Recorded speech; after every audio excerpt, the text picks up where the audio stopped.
freezing. It's a fentanyl everywhere. You can die. People don't give a fuck. Your family like, oh yeah, they freeze over. Yeah. What were you saying about protesting in California versus protesting in people America? don't understand in California. This is what people, spoiled ass Californians understand this. So what's the difference? What's the difference? Like a king, you must be broken like a bitch. I'm good. Did I say that wrong, Wildstar? To be built like a king, you must be broken like a bitch. And a lot of these spoiled ass Californians ain't been broken. So what happens when you see somebody like George Floyd died and they not with the movement, they with the moment. Right.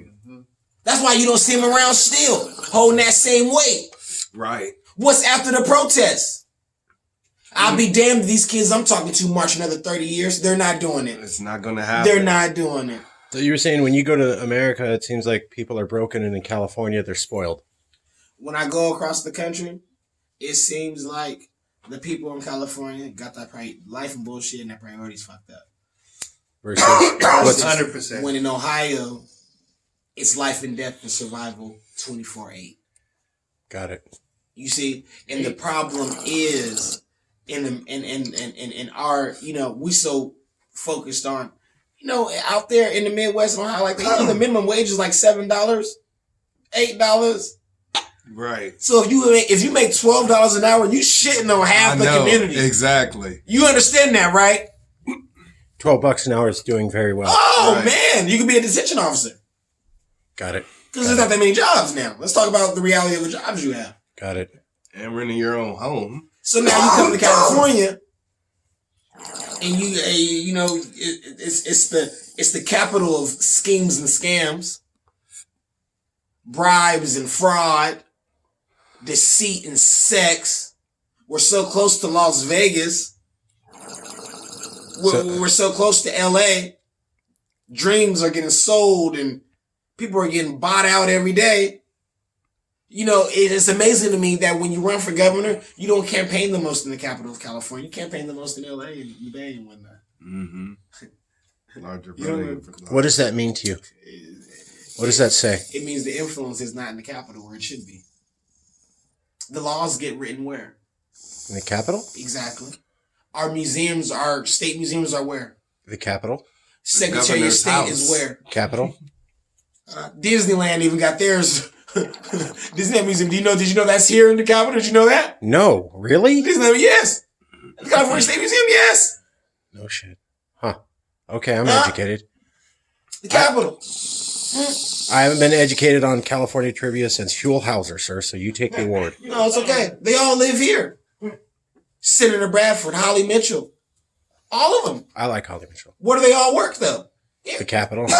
But they might represent L.A., but where do they come to work? The SAC. Sugar might represent San Diego, but where do her ass work? Right. Here. This should be the Mecca. But it's not, is what you're saying. It's not. They're going to L.A. or San Francisco or... Oh, that's where the entertainment. That's where Pelosi owns. That's where house is. That's where more money is. That's where the money and the influence is. Mm-hmm.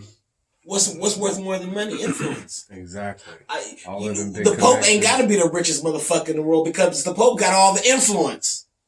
Right. Would you rather influence somebody?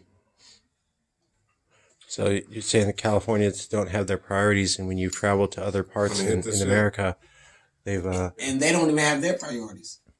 But it's different. They're more broke, I think you said. They're broke. We're broken. Makes sense? So they're broke to a point where they've already been broken. They've been broken like a bitch already. It's done. Okay. You see what I'm saying? They've seen their daddies go poor. You see what I'm saying? It's different when you see your daddy fail. You hear me? I could fail. I can see mama fail too. You know what I mean? But when daddy fail, because daddy don't cry unless he can't fix something. The only time a man cries really is either, his mama died or something like that. But really when he can't fix something.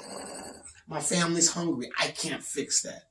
Right. I can't fix it. In Ohio, I've seen a lot of grown men, built men, cry because they've been broken and they're like, okay, we're over with that now. Now that we're broken, this is what's next. I think now they're just broke. They just have money now. They've been broken. They're done with that phase. In California, we haven't even got to the broken phase. We think we have, but the way I know we haven't got there is because we're still fighting for rent control. Yeah. Your priorities are fucked up.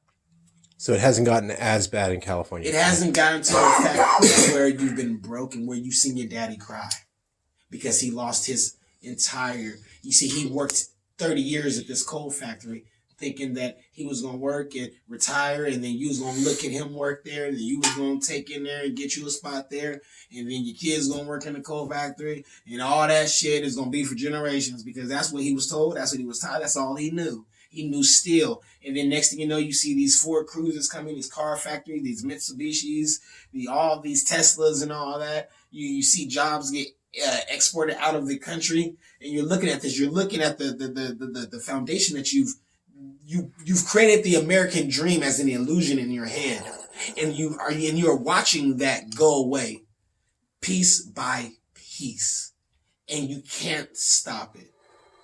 And you can't blame that nigger president either. You know, because he's not all to blame. He ain't in office right now. Yeah. Oh yeah. Oh, you can't blame the Mexicans because they're the new niggas. You want to be honest, right? Mexicans are the new niggas. Orale. Yeah, Mexicans are the new niggas. Gracias. Thank you. Shit. You think shit? The reason I believe, and let me talk about Mexico. The reason I believe our Mexican community gets treated fucked up times fucked up and fucked up times fucked up and fucked up is because our Mexican community are too humble. Mm-hmm. We tell them we're gonna build a wall. What's the first thing they say? We're gonna build a tunnel. We're gonna motherfucking build a ladder together. I got a ladder. Oh mama. They too humble. Because they've been broken. You see what I'm saying? They deal with the cartels. They deal with corrupt nation. They deal with their California being stolen from them. California, Sacramento, San Francisco, San Diego. You know, Santa Clara. So this is Mexico. You know what I mean? So they deal with their shit being stolen. Everything. So now they're broken now. Exactly. They're literally broken. So now they're humble, but they're broke. Which means they don't own a majority of the piece of the pie that they deserve. Saying that this is theirs, right? America stole their resources, correct? America will say, well, they didn't fight for it. They should have fought hard. They've heard people say that shit. They will say that. I have heard that literally about the California. They will say, especially in Arizona. Oh, in Arizona? Oh! Mexicans are niggas there. Right? Mexicans ain't even niggas in Arizona. Mexicans are niggas in Arizona. Yeah. In California, they niggas. But in Arizona, you're niggers. Seriously. Sheriff Joel Arpaio? Not an okay dude. He's... Yeah. Sheriff Joe is the equivalent to a 2020 slave master. Literally. A slave master. And I don't say that lightly. Like, I'm not saying that just like to just throw shit out there. Like I wouldn't wish my worst enemy jail time in a Joe Arpaio correction facility. My worst enemy. Because to be forced to sleep out there in the scorching heat in Arizona, wearing a whole pink jumpsuit, while cameras and everybody film you and people walk around laughing at you and shit. Yeah. You know, that's like, you gotta use the bathroom in the outhouse. Cause there's the bathroom in the out, like the actual. Yeah. And people are like, yeah, that's good punishment for them. People are like agreeing with it, like, yeah, they deserve that shit. How dare these people? But they've been, and that's why you see our Mexican bar are so humble that they fight different. Black people, this is my opinion. Black people are too content. You hear me? Really? If Mexicans are too humble, black people are too content. Because all my life we've been fighting. So all my life, what I know. Mm-hmm. What I know. Fighting. So if you take away fight, then I'm stuck like, this is weird. Right. If it's too good to be what? True. Right? I'm on it. Yeah. I like, what's the trick? What's the scheme? What's the scam? Right. We came here in shackles and shit. Jim Crow, segregation, water hose, beat. 3/5 of a vote. Like, what the fuck? Yeah. 50 years now, black folk got the right to vote. Just 50 years ago, not. But not really, because there's huge voter purges. That part. So really 30 years. Wouldn't be technical. So when you think about all these suppressions on our people, let's say everything got together. Please stop killing us. The economy got together. Black people created black Wall Streets in every state across America. Let's say things got together. We created our own black banks. We started our own Chinatowns, our own African towns, or whatever you want to call them. You know what I mean? Let's say that all happened. How skeptical do you think niggas will be out there? You'll see niggas out there acting like they got 60 kilos in their basement. I think the feds gonna, niggas, you see niggas out there because they wouldn't know what the fuck. This is too good. Right. Well, you mentioned the Israelis marching around the desert for 40 years. Oh, yeah. I asked a rabbi about that, actually, because I was like, man, they must have been the most terrible, people with directions ever. Me reading a map. They said they had to make sure that no one in their community surviving had firsthand experience with slavery before they returned home. Oh, yeah, that is true. No, that's true. God had to kill that. Everybody had to die off that experienced slavery before they could go home. And if you look at AIPAC, arguably the most powerful lobby in the world, you can see very clearly what they're talking about. Yeah, and he's right, because when you look at when God wiped out them, he seen them worshiping golden cows. And God said, "Thou shalt have no other God before me." He said, "How dare me take you from Pharaoh?" And Pharaoh didn't want to let the people go. The Bible says God hardened his heart, which means Pharaoh did want to let the people go. But when God hardened his heart, God said, "I purposely hardened Pharaoh's heart so that he didn't let them go." So when God hardened Pharaoh's heart and he took them out of the wilderness, to be out of the wilderness and to be free and to be given things that you've never had before. Manna from heaven. It's like a nigga when he hit the lottery. The nigga gonna go crazy. He might not. I'm gonna do this. I'm gonna do that. I'm gonna until that check comes. All this and that went right out the motherfucking window. You seen this and that. And you say, as a kid, I wanted this and that.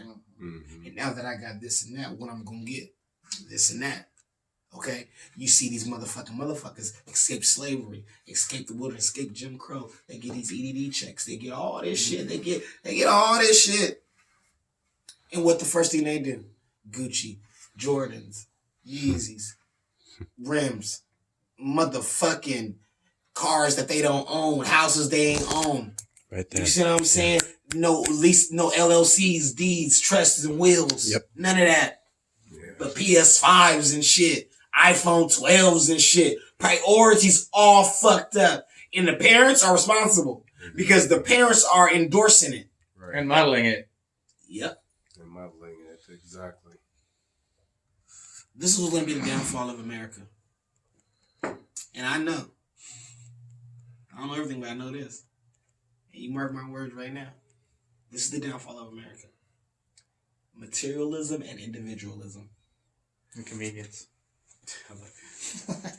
But no, honestly, the way we idolize self and materials, the way we look at a person who idolizes himself. Imagine Trump named everything after Trump Stage, Trump Airport, Trump Hotel, Trump everything.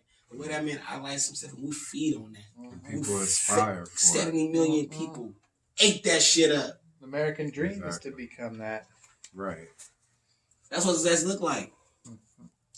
You can just go in there and grab bitches by the pussy. Do you know how much power it takes? You know how much power you gonna have to just say, nigga, I can just grab a bitch by the pussy. Oh, my mama, like, nigga, fuck your bitch, nigga. I can just grab that bitch by the pussy, nigga. I'll buy her furniture. Oh, my mama, nigga, what's up? I know. Checkmate, bitch. Oh, my mama.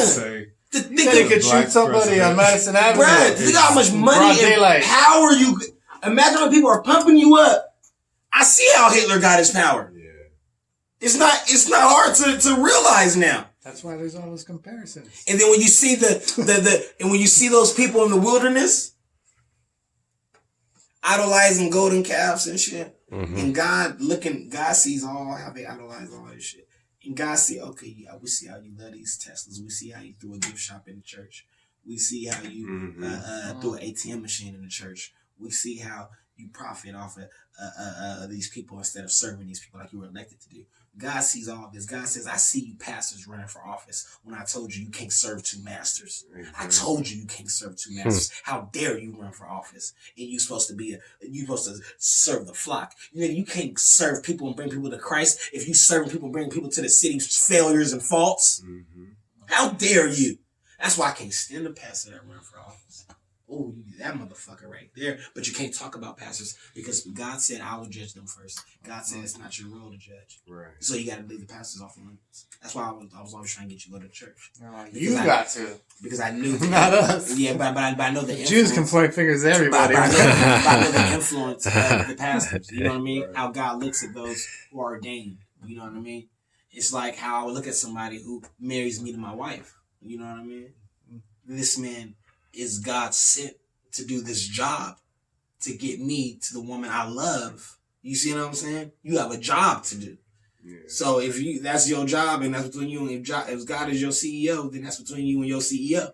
That's not my position. But when it comes to politics, now you stepped your godly position into this earthly position. So now anything that was on the godly table is up for grabs because goddamn, you stepped in our world now. You work for me now. You don't just work for the church. You see what I'm saying? If you work for the church, stay your bitch ass in the church. You know what I mean?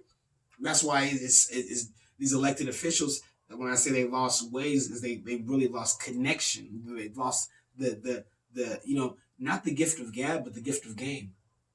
The game was to be what? So not told. That was the game.